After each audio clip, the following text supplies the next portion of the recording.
souls to fully transcend and elevate into our highest divine beingness. One that is soulfully pure of nature and authentic in divine spirit, co-creating and rebirthing new earth into its fullest wholesomeness to depicts a nation that is one with source and one with all. Step fully and elevate into your highest states of consciousness as you return to source in your fully divine wholesome beingness.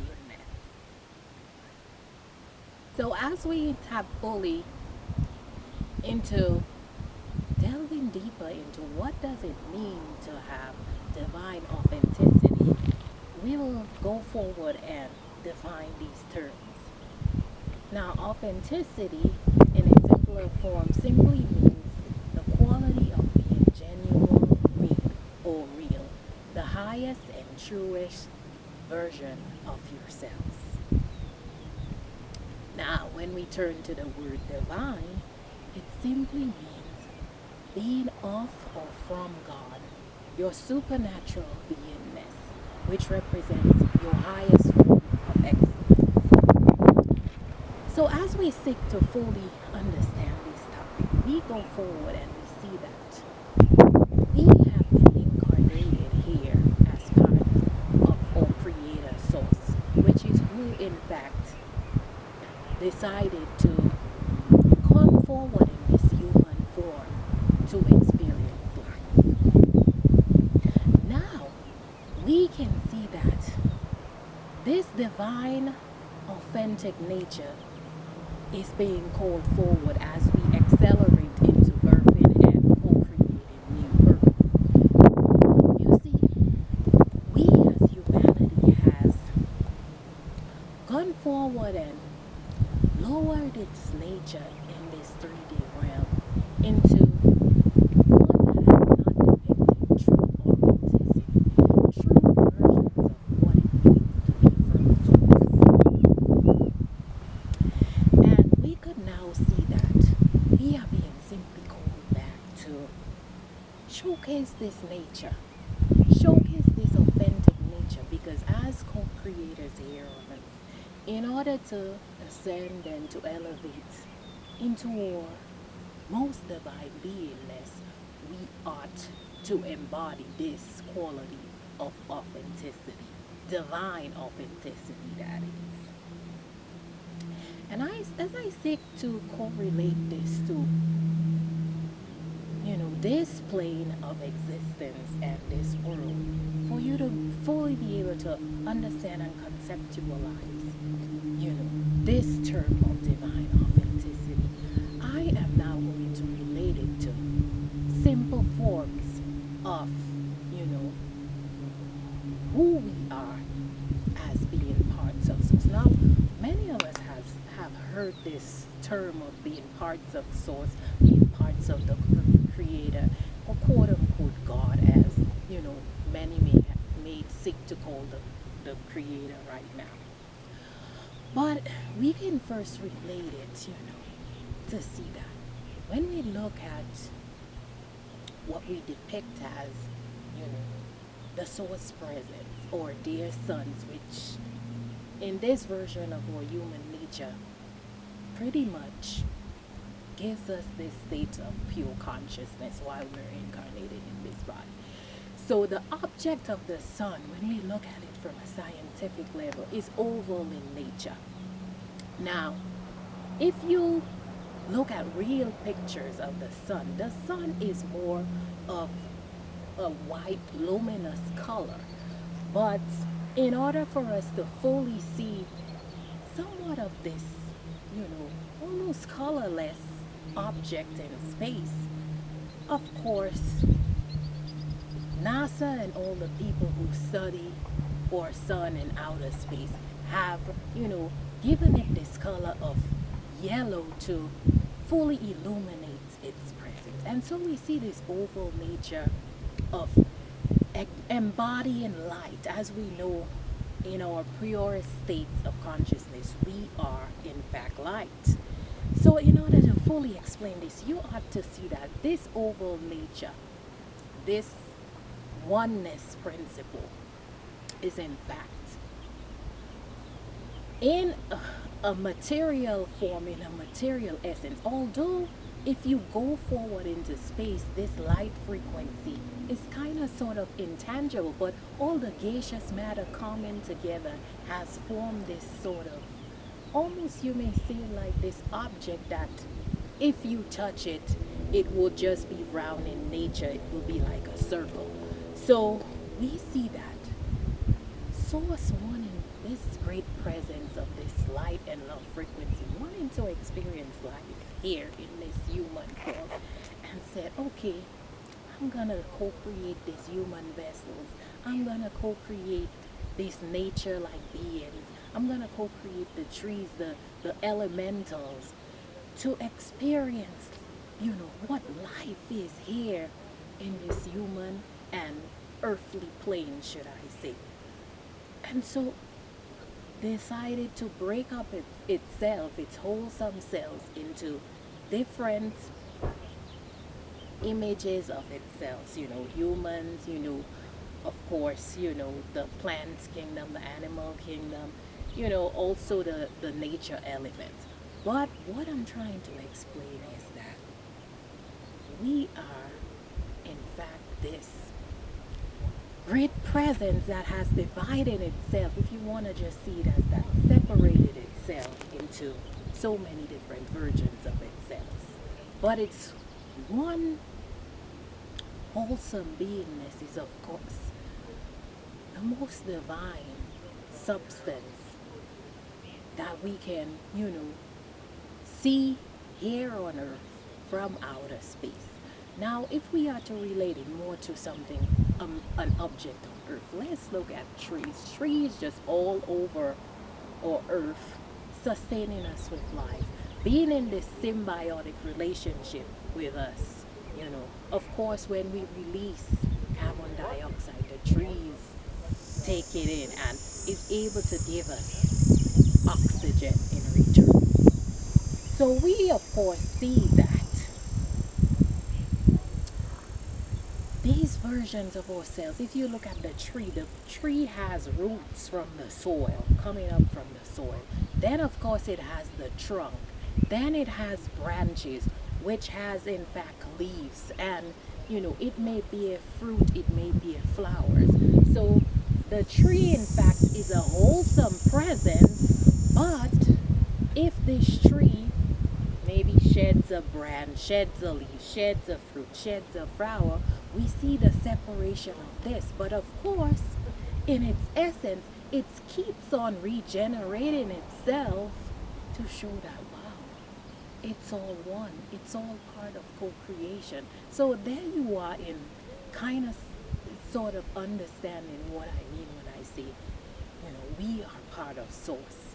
Many have gone forward to explain that, okay, if you look at religious texts, it talks about made in its image and likeness. And of course, they have used the man in the sky to depict this representation, which is just their own, should I say, idea about what source is. But of course, we can see that the full essence of source, it's just this light present that exists all over our galactic universe and here on earth as well. And we are now being called to return into our fullest essence of our divine, authentic nature, to embody and showcase that we are really part of source, and we are really these co-creative beings here on earth, here to experience life in its highest form. If you want to just go forward and say, here to experience the highest depictions of what unconditional love is like, here to experience just what life is like, even going into the depths to experience, as I said before, this duality plane, this plane of existence that shows us the opposite form of who we truly are. To see that, okay, at the end of the day, we still have to return to our true and highest versions of ourselves, which is truly divine and authentic.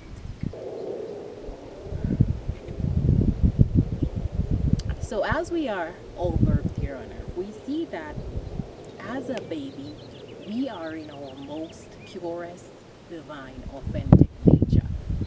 You know, in form, but truly embodying what it means to be our divine, authentic selves. Because first and foremost, in the stage of being a baby, you know, you're still not really speaking. You're making these sounds. You're getting accustomed to this, 3D realm. Your, family, and of course, you're learning and being taught, your way of existence, your way of, you know, understanding this world, your way of, you will learn how to speak, you may learn how to sing, you to walk, to talk. So, of course, I would say the first 3 months is when you are your most divine, authentic self. Now, as you grow up, you of course have to learn values and morals and being programmed and conditioned, even not just from your family and inner circle, your friends, the people around you. But of course, you now have to go to a school where you are being taught academics, but of course, you're still also being programmed and conditioned of how to exist in this realm, in this world. So we see that, of course, on this duality plane, one thing, one moral value you could say that most people, I should say, has to learn is just to seek truth, to be truth, to represent truth in itself. A lot of times, if you may remember, you grew up and, as a kid, you sort of maybe always have a rebellious nature within you. Maybe your parents or your family members are socializing you and telling you, hey, if you eat too much candy, you're gonna have a lot of cavities. But, as a child, most children, they tend to gravitate to sweets because, it's just something that, I guess tastes good.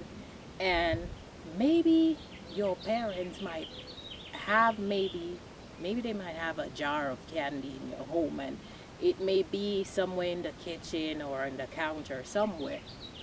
And maybe you always get it when you do something that, your parents really like. For example, if they tell you, okay, if you clean up, maybe your infancy and you're growing up, you're 6, 7, 8 years old. If you keep your room clean, you're gonna get a candy, maybe a, every other day or once a day, you name it. But maybe you decide that, wow, not only have I not cleaned up my room after I played, all my toys are all over the place, but in fact, maybe you could have went to school and your friends are talking and they're engaging and they're saying, you know what, even if I didn't clean my room, I was still able to get a candy. And they put these thought forms in your head, and they probably say, when my parent went outside, I kind of climbed up on the counter and get a candy and maybe put some under my pillow for when I'm sleeping.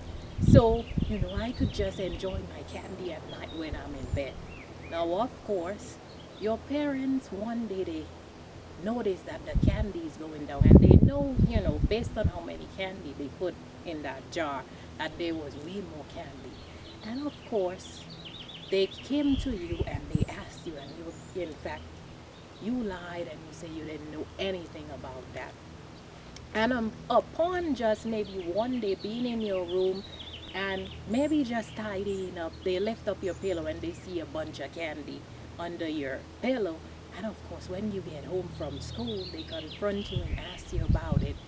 And you started getting, nervous because they actually found it. You told them a lie, but now that they found it, you have no choice but to tell them the truth. And you probably even said that you were scared that if you told them, they may have bit you or disciplined you in some way or the other.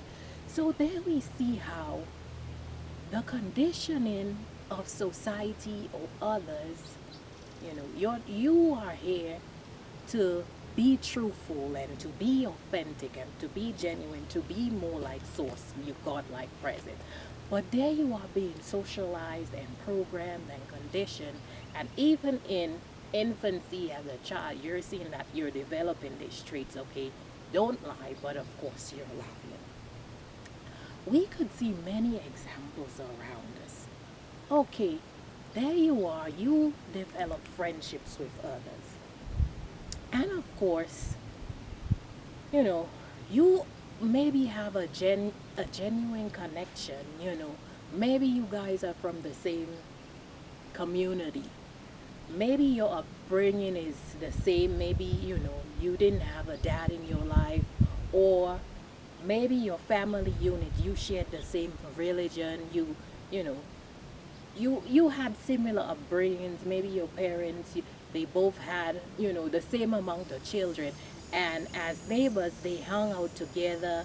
They shared certain, you know experiences together. So you of course develop certain friendships, and with people who are in the likeness of you, like-mindedness. And so you have this one friend, but there you have this friend, and of course, you may share some personal experiences with this friend, and then you find out one day that, wow, this so called friend of yours is bad mouthing you when, you're not around.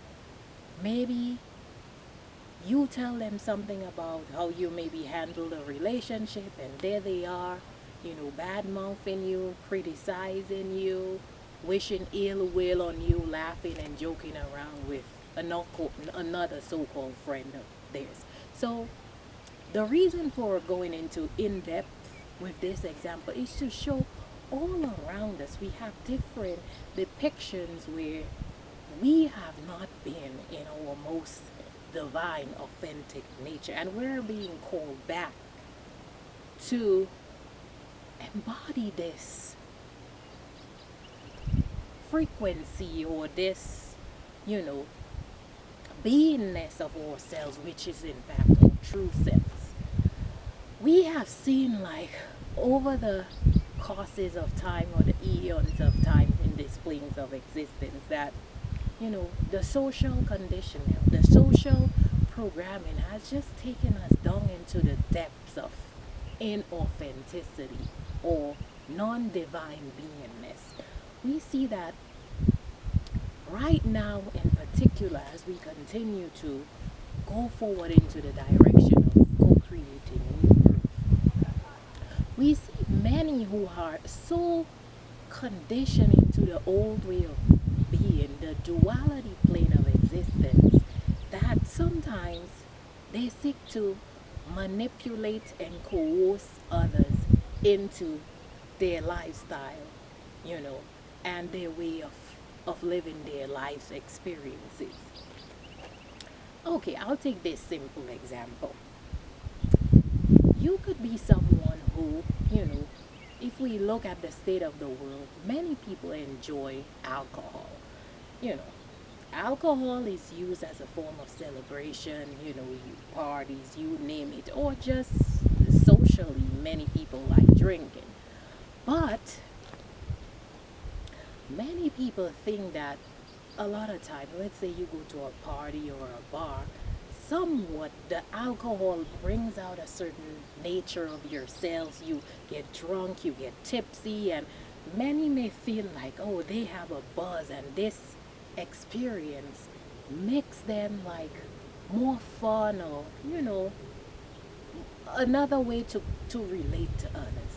But there goes like this one person trying to coerce another person who decides, like, you know what, I'm not interested in drinking. Alcohol is not for me. Not just that I don't feel good when I drink alcohol, but in fact, like, what I see that it does to other being. For example, somebody goes and they drink and they're driving and they could get into an accident. Many have been even killed just from taking this substance. Or over time, you know, many on a health perspective have, deteriorated their organs. For example, the liver, which has such a, you know, vast or broad function in our body to, just let out the waste from our system.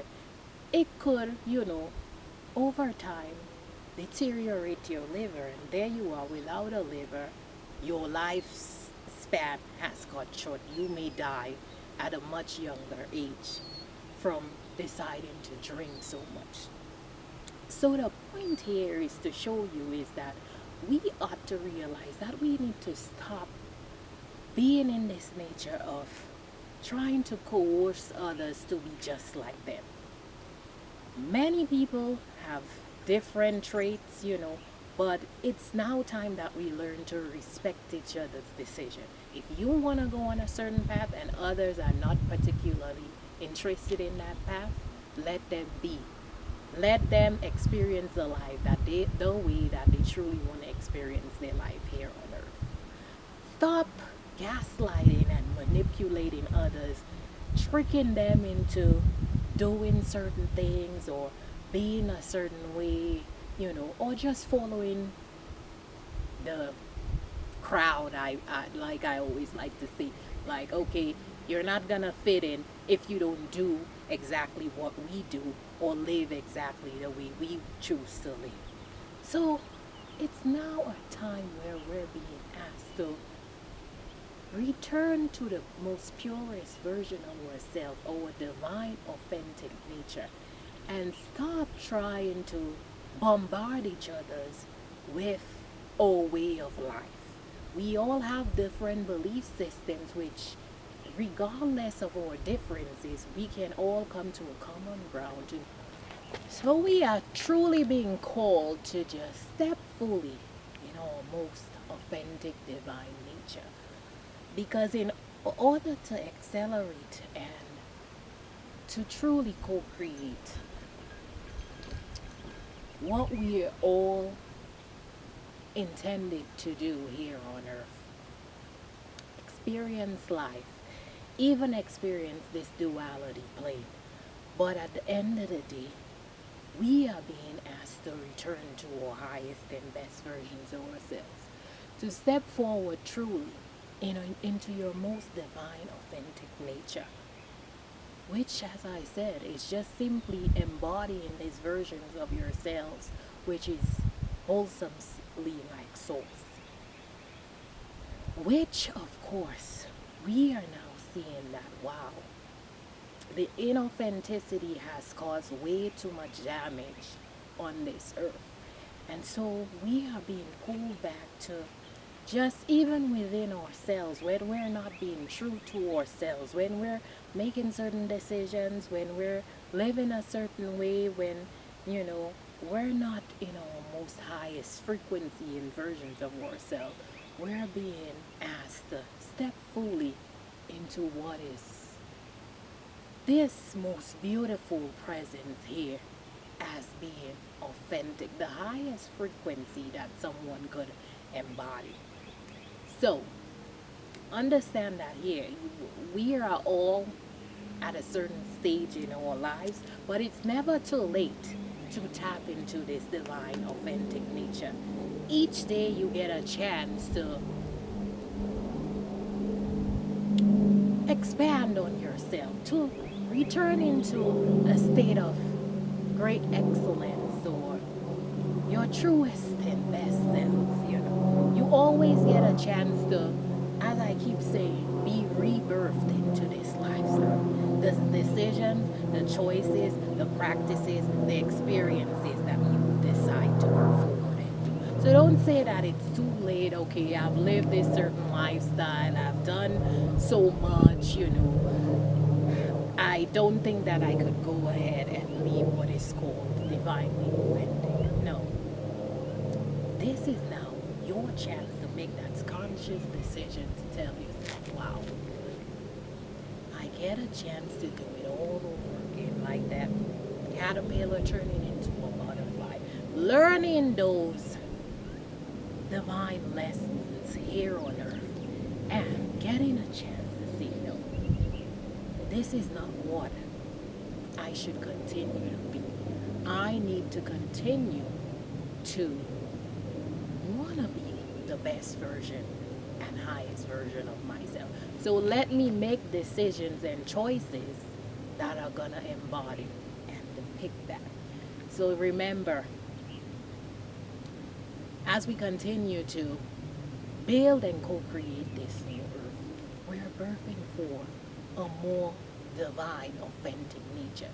And we're all being called, each and every one of us, each and every day that we are on this plane of existence in this 3D realm, to rebirth ourselves based on our life decisions and choices, to step fully forward in our most divine, authentic nature as we all return back to source, which fully depicts this loving presence of divine authenticity.